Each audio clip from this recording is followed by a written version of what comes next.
কেমন আছো তোমরা সবাই? আশা করি সবাই খুব ভালো আছো। আমার আরও একটি নতুন ব্লগে তোমাদের সবাইকে স্বাগত। আজকে কোনো ডেইলি ব্লগ দেবো না, আজকে একটা রেসিপি তোমাদের সঙ্গে শেয়ার করব। তো সেটা হচ্ছে এঁচোড়ের রেসিপি। তো এটাকে ছোট থেকে শুনে এসেছি, এটাকে নাকি গাছ পাঠাও বলে, মানে ঠিক মতো রান্না করতে পারলে মাংসের স্বাদ গিয়েও নাকি হার মানায় এটা। তো সেটাই আর কি রান্না করব, নিয়ে এসেছি। তো চলো কিভাবে রান্না করি তোমাদের সঙ্গে সেটাই আজকে আমি শেয়ার করব। আমি যেভাবে রান্না করি সেটাই দেখো। এটা নিয়ে এসেছি, ছোট দেখেই নিয়ে এসেছি। তো যেহেতু আমরা দুজনে আর কি খাবো, সেই জন্য ছোটো দেখেই নিয়ে এসেছি এটা। তো এটাকে আর কি প্রথমে রেডি করে নিই। তো চলো রেডি করে তারপর তোমাদের সামনে আসছি। তো এই যে বন্ধুরা দেখো, এঁচোড়টাকে আমি রেডি করে নিয়েছি কেটে।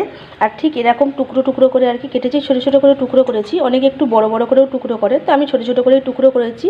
আর নুন আর হলুদ জলে এই যে ডুবিয়ে রেখেছি কেটে নেওয়ার পর। আর এদিকে এঁচোড়ে দেবো বলে এই যে এখানে একটু আলুটা একটু বড় সাইজ করে কেটেছি। এই যে একটা বড় টমেটো দিয়েছি। আর এখানে আছে দুটো পেঁয়াজ কুচি করে নিয়েছি। আর পেস্ট মশলার মধ্যে এখানে আদা, রসুন, পেঁয়াজ, কাঁচা লঙ্কা এটা আর কি পেস্ট করে নেবো মিক্সির মধ্যে। এই যে সবার প্রথমে এই এঁচোড়টাকে আমি প্রেশার কুকারটা সিটি দিয়ে আর কি ভাপিয়ে নেব।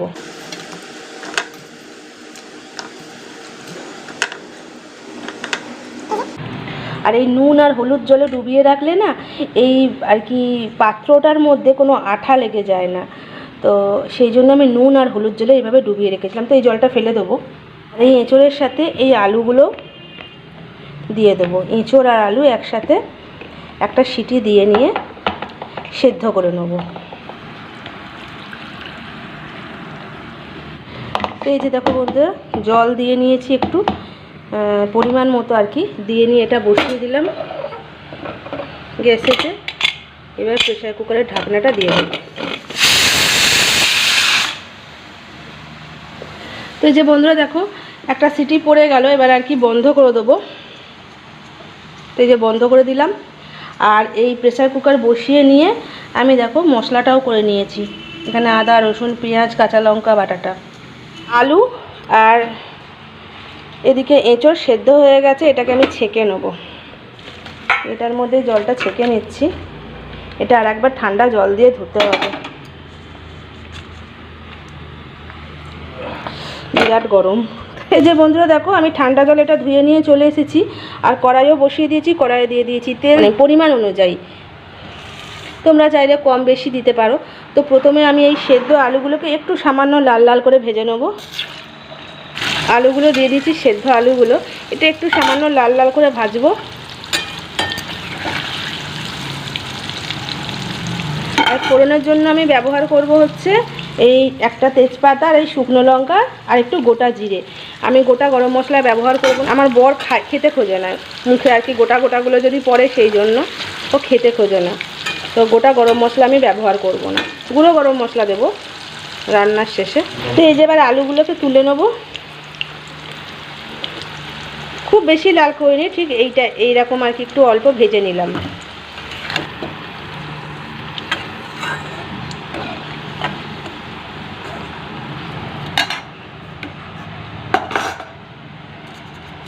এবার এর মধ্যে ফোড়নে দিয়ে দেবো এই যে দেখো, একটা তেজপাতা দিয়ে দিলাম আর শুকনো লঙ্কাটা একটু ভেঙে নিয়ে দিয়ে দিলাম।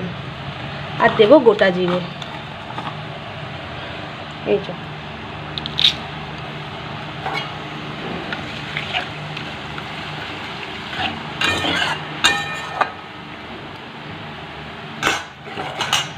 এই যে ফোড়নটা একটু ভাজা হয়ে গেছে। এবার আমি দিয়ে দেবো হচ্ছে পেঁয়াজটা, কুচি করা যে পেঁয়াজটা সেটা দিয়ে দিলাম।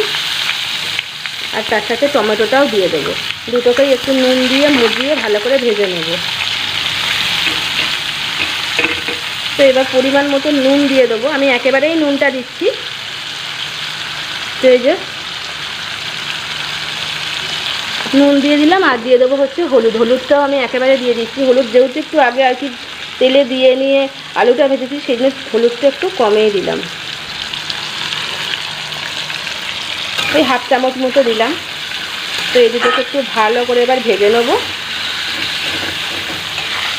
যেহেতু নুন দিয়েছি, সেই জন্য টমেটো আর পেঁয়াজটা খুব ভালো মতো নরম হয়ে যাবে।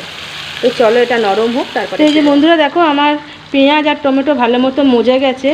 নুন আর হলুদ দিয়ে দিয়েছিলাম না, সেই জন্য এই পর্যায়ে আমি এই যে পেস্ট মশলাটা দিয়ে দেবো। আদা রসুনের যে পেস্টটা করেছিলাম আমি, এখানে আদা রসুন পেঁয়াজ কাঁচা লঙ্কা এইসব আছে। তো এটাকে একটুখানি ভাজা ভাজা করে নেবো। তারপরে রোজের যে গুঁড়ো মশলা সেটাকে অ্যাড করব। আমি একদম সাধারণভাবে করছি।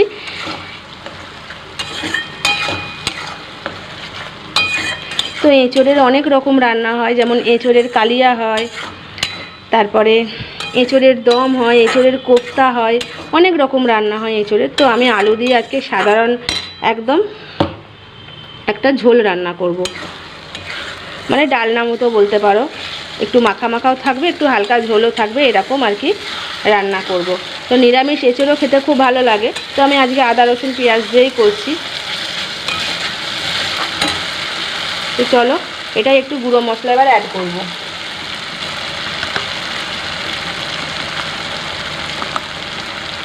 তো প্রথমেই পরিমাণ মতো দেখো আমি এদিকে ভাজা জিরের গুঁড়ো দিয়ে দিচ্ছি, যেহেতু আমি মানে ভাজা মশলা ব্যবহার করি, তো পরিমাণ মতোই দিলাম।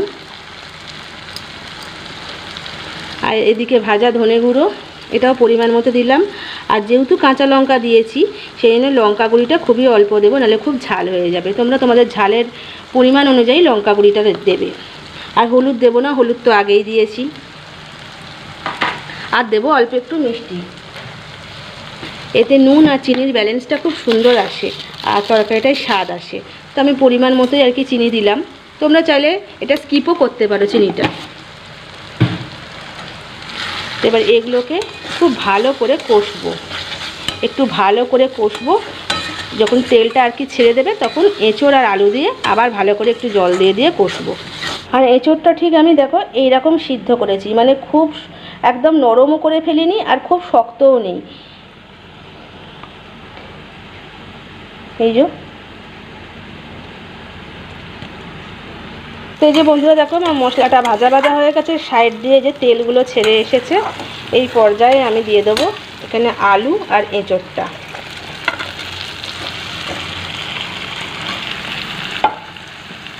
সামান্য একটু জল দেবো এর সাথে, নাহলে মশলাটা পুড়ে যেতে পারে। দিয়ে এটাকে খুব ভালোভাবে এবার কষবো, ওই 2-3 মিনিট মতো কষবো।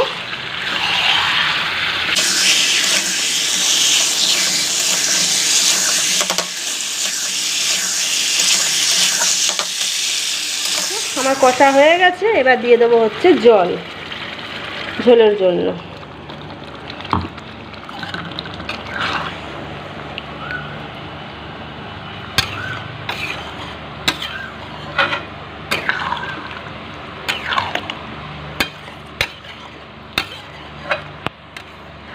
খুব বেশি পাতলা ঝোল ঝোল করবো না।